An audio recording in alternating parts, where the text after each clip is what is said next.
ഭഗവാൻ ശ്രീ മഹാവിഷ്ണുവിൻ്റെ ഹയഗ്രീവ അവതാരത്തെക്കുറിച്ച്. ഭഗവാൻ മഹാവിഷ്ണു ഹയഗ്രീവ രൂപത്തിൽ ഹൈന്ദവ പുരാണങ്ങളിൽ ഹയഗ്രീവൻ എന്ന പേരിൽ 3 അസുരന്മാരും ഒരു രാജാവും ഒരു രാജർഷിയും ഒരു ഭഗവാന്റെ അവതാരവും ഉണ്ടായിട്ടുണ്ട്.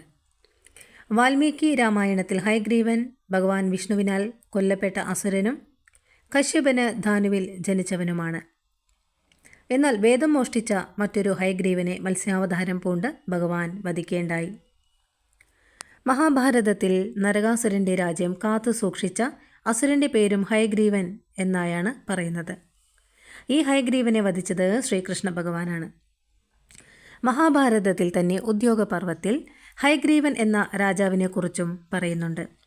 അവസാനത്തെയും പ്രധാനപ്പെട്ടതുമായ ഹയഗ്രീവനാണ് ഭഗവാന്റെ അവതാരമായ ഹയഗ്രീവമൂർത്തി. ഭഗവാൻ മഹാവിഷ്ണു അവതാരമായ ഹയഗ്രീവൻ്റെ കഥ ഇപ്രകാരമാണ്. അസുരനായ ഹയഗ്രീവൻ അതികഠിനമായ തപസ്സിലൂടെ ദുർഗാദേവിയിൽ നിന്നും മറ്റൊരു ഹയഗ്രീവന് മാത്രമേ തന്നെ വധിക്കുവാൻ സാധിക്കൂ എന്നൊരു വരം നേടി. വരം കിട്ടിയ അഹങ്കാരത്തിൽ ഹയഗ്രീവൻ ദേവന്മാരെയും മുനിമാരെയും ക്രൂരമായി തന്നെ ഉപദ്രവിക്കുവാൻ തുടങ്ങി.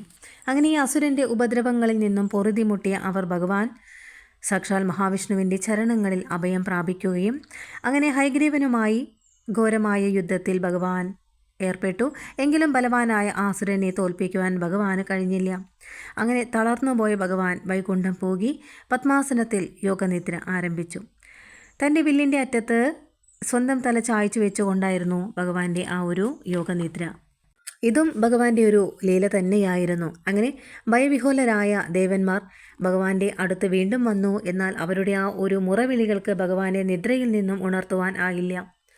ഒടുവിൽ ദേവന്മാർ ബ്രഹ്മാവിനെ സമീപിച്ചു. അങ്ങനെ ബ്രഹ്മദേവൻ ചിതലുകളെ സൃഷ്ടിച്ചു. അവയോട് ഭഗവാന്റെ വില്ലിൻ്റെ ഞാൻ കടിച്ചു മുറിച്ച് ആ നിദ്രയ്ക്ക് ഭംഗം വരുത്തുവാൻ ബ്രഹ്മദേവൻ നിർദ്ദേശിക്കേണ്ടായി. ചിതലരിച്ച് ഒടുവിൽ ഞാൻ മുറിഞ്ഞു. ദിഗന്ധങ്ങൾ പിളരുന്ന ശബ്ദത്തോടുകൂടി അതിശക്തമായി പൊട്ടിയ ഞാണിൻ്റെ തലപ്പ് ഭഗവാന്റെ ശിരസ് ഛേദിച്ചു. പരിഭ്രാന്തരായ ദേവന്മാർ പരാശക്തിയെ രക്ഷയ്ക്കായി അഭയം പ്രാപിച്ചു. അവരുടെ ആ പ്രാർത്ഥനയിൽ സന്തുഷ്ടയായ ദേവി ഇപ്രകാരം പറഞ്ഞു: കാര്യകാരണങ്ങൾ ഇല്ലാതെ ഈ പ്രപഞ്ചത്തിൽ ഒന്നും തന്നെ സംഭവിക്കില്ല. ഹയഗ്രീവനും ഞാൻ നൽകിയ വരപ്രകാരം മറ്റൊരു ഹയഗ്രീവന് മാത്രമേ അവനെ വധിക്കുവാൻ കഴിയൂ. എന്നാൽ ഇപ്പോൾ ആ മുഹൂർത്തം സമാഗമമായിരിക്കുന്നു. കാരണം ഭഗവാന്റെ അറ്റുപോയ ശിരസിൻ്റെ സ്ഥാനത്ത് ഒരു ഹയത്തിൻ്റെ, ഒരു ഹയം എന്നാൽ കുതിര എന്നാണ് അർത്ഥം, ഒരു കുതിരയുടെ തല പിടിപ്പിക്കുക. ദേവന്മാർ അപ്രകാരം ഒരു വെള്ളക്കുതിരയുടെ തല ഭഗവാൻ ശ്രീ മഹാവിഷ്ണുവിൻ്റെ കഴുത്തിൽ വെച്ചു. അങ്ങനെ ബ്രഹ്മദേവൻ ജീവൻ നൽകി. അങ്ങനെയാണ് ഈ ഒരു ഹയഗ്രീവ സൃഷ്ടി ഉണ്ടായത്.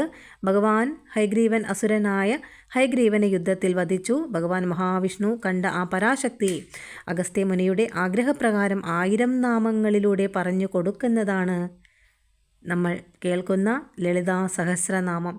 എല്ലാവർക്കും ഭഗവാന്റെ അനുഗ്രഹം ഉണ്ടാവട്ടെ എന്ന് പ്രാർത്ഥിച്ചുകൊണ്ട് ഹരേ കൃഷ്ണ.